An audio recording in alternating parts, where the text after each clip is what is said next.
cosmos. John Krakauer.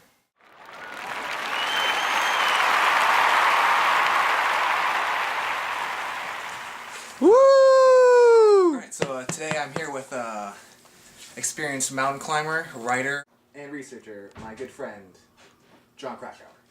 Woo! Woo! Woo! So, why don't you tell me a little bit about yourself? I was born in 1954 in Oregon. Mountain climbing? My dad introduced me to mountain climbing at the age of 8, and that's kind of just what set my life on a path. Oh, that's pretty cute. So mountain climbing in the wilderness are something prevalent in your life? Do you also see that in your writing? Yeah, totally, Devin. That's something that's like a huge theme in my writing. So, why don't you tell me how you got into the career of writing? Well, my mountain climbing took me to Alaska in 1974, and I climbed a bunch of previously unclimbed peaks, 3 to be exact. So after these climbs, I got in contact with this journal called the American Alpine Journal, and every year they sort of commission climbers to write articles about honorable climbs. So they invited me to write an article, and that was the first article I've ever written. Kind of started everything off. It's a great cornerstone in my life. Very impressive. So, did you write for any other magazines? Yeah, absolutely. Over the years, I was commissioned to write for other articles such as The Outsider and The Horizon. Mm-hmm. So I kept writing on and off, and eventually I decided to quit my job as a carpenter and become a full-time freelance writer. Well, obviously, as we all know, you've had great success in that field. Why don't you tell me a little more about the articles you've submitted to these magazines? Well, I knew I couldn't make a living strictly writing nature articles, so I decided to kind of expand my horizons. I figured since I was a carpenter, I could dilly-dally my way into writing something for Architectural Digest. I was commissioned by Rolling Stone to write a piece on hot coal walking, and yeah, I also wrote a piece on fishing for the Smithsonian, so I guess I could say it was going pretty well. Sounds great. Just great. Awesome. Just awesome. So, tell me how you transitioned from article writing to novels, such as Into the Wild.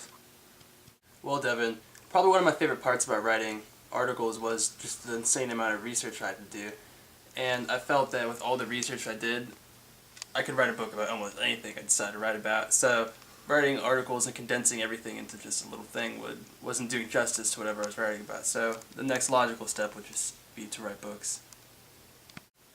Alright, so the research that you would always do for your articles eventually led into too much research, so you felt like you had to write novels, larger books to encompass the whole idea that the article couldn't just say fully. Yeah, pretty much. I mean, I just felt that with every article I had enough research to expand it into a book, so why not? So, why don't you tell me about some of your themes, baby?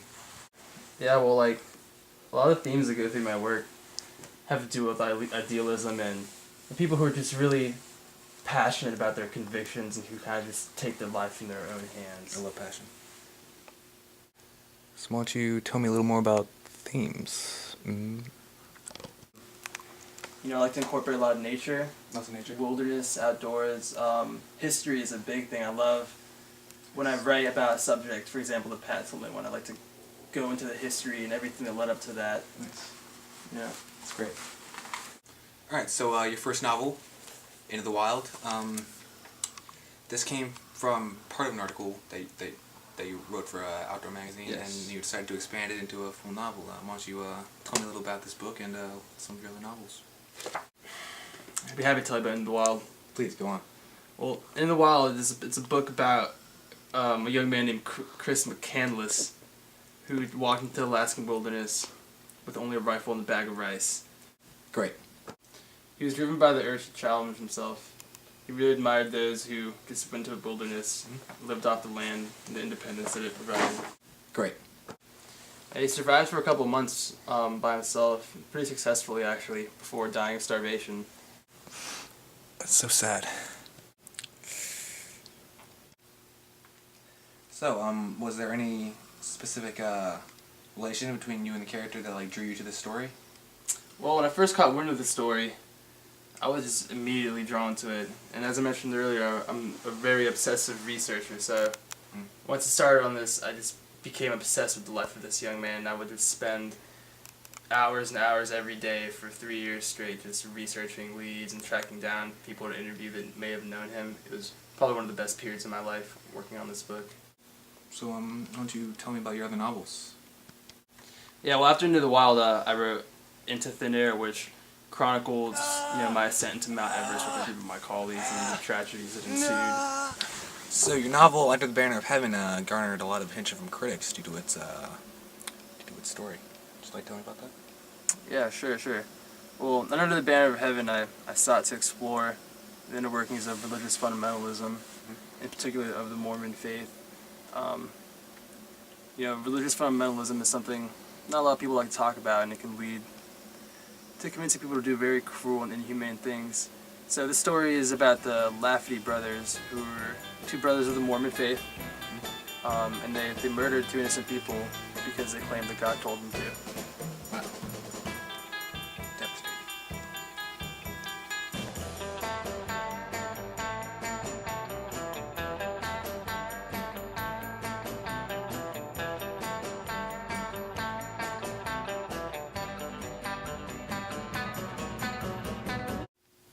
My latest novel is called Where Men Win Glory, The Odyssey of Pat Tillman, and in this I kind of chronicle the life of the famous football player / soldier Pat Tillman and the controversies of his whole cover-up.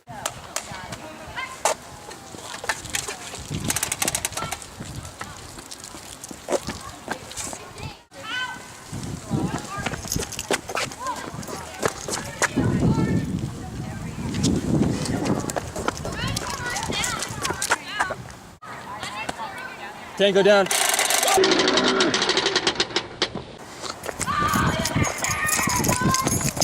Oh crap, it's Pat Tillman!